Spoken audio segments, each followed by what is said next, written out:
YouTube, what is going on? Hope everyone is doing well. I just wanted to hop on here and do a quick little lesson on kind of an idea I've been using a lot recently in my solos. I did it kind of over each of the different chords we were playing over there.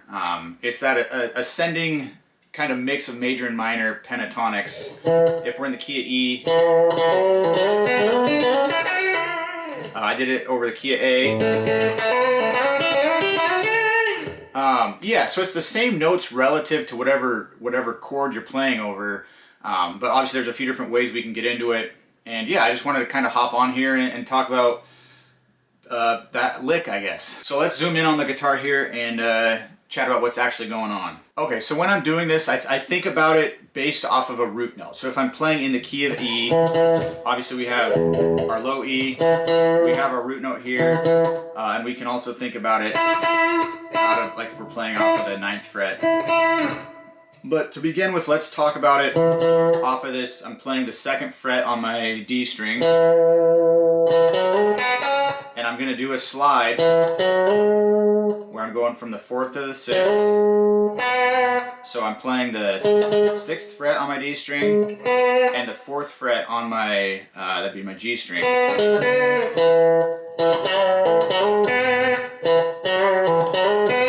So sliding into that 6th fret. And then once my fingers are set up here, I'm just going to continue that pattern up the neck. So here I'm sliding into my 9th and 7th fret. And then I'm going to finish by sliding into my 11th and 9th fret.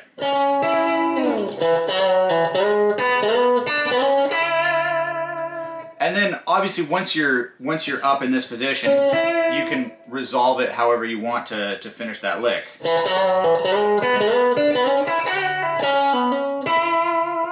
But your last note is that root. You're ending on an E.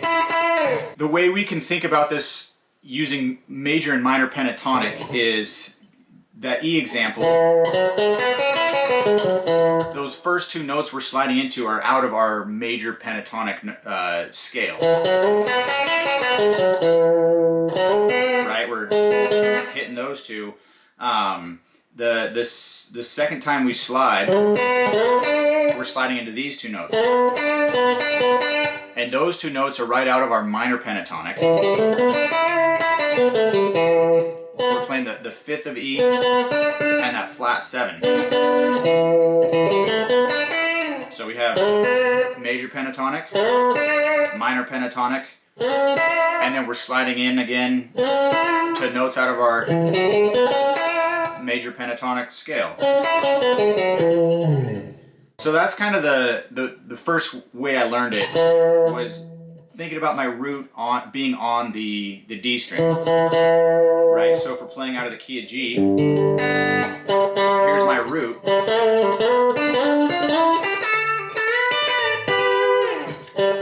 I'm just putting my pointer finger on that note and starting the run there.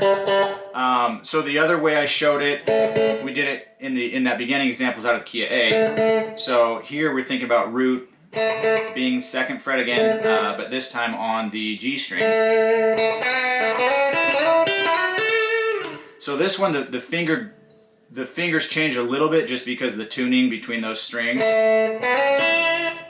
So here, starting with we're thinking about playing over an A chord now. I'm going to slide into that 6th fret again, but now I'm going to be playing just the 5th fret on the B string.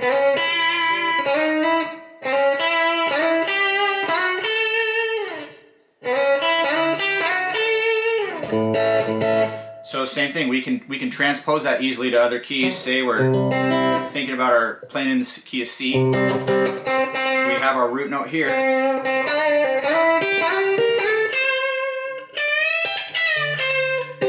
We're ending kind of out of our C chord up here.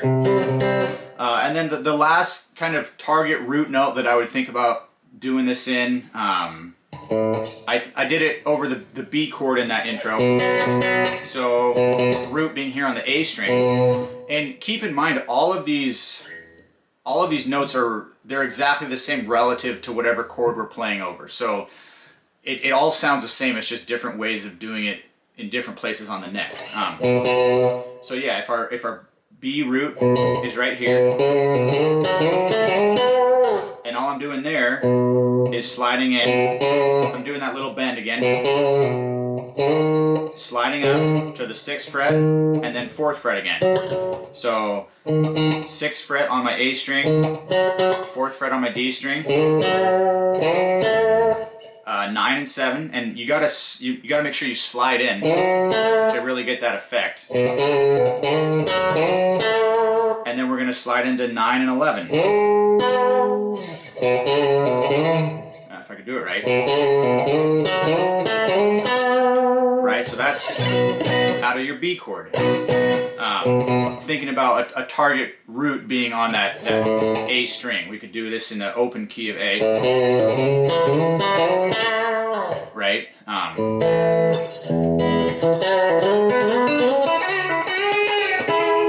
So to me, it's a fun and easy way to combine notes out of both of those scales, still make it sound musical, and make it sound interesting. Anytime I hear a player pull this off, it's always caught my ear. So hopefully you guys kind of enjoy that too.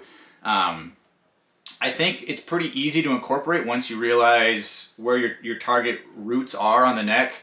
You can just ascend the neck pretty quickly and add it in there. So hopefully that makes sense. Hopefully that clicks for you guys. Trying to keep this stuff pretty short and simple and sweet to the point. So if you have any questions, obviously leave them down below. But yeah, hopefully that kind of gives you an idea into what's going on when you hear players do stuff like this.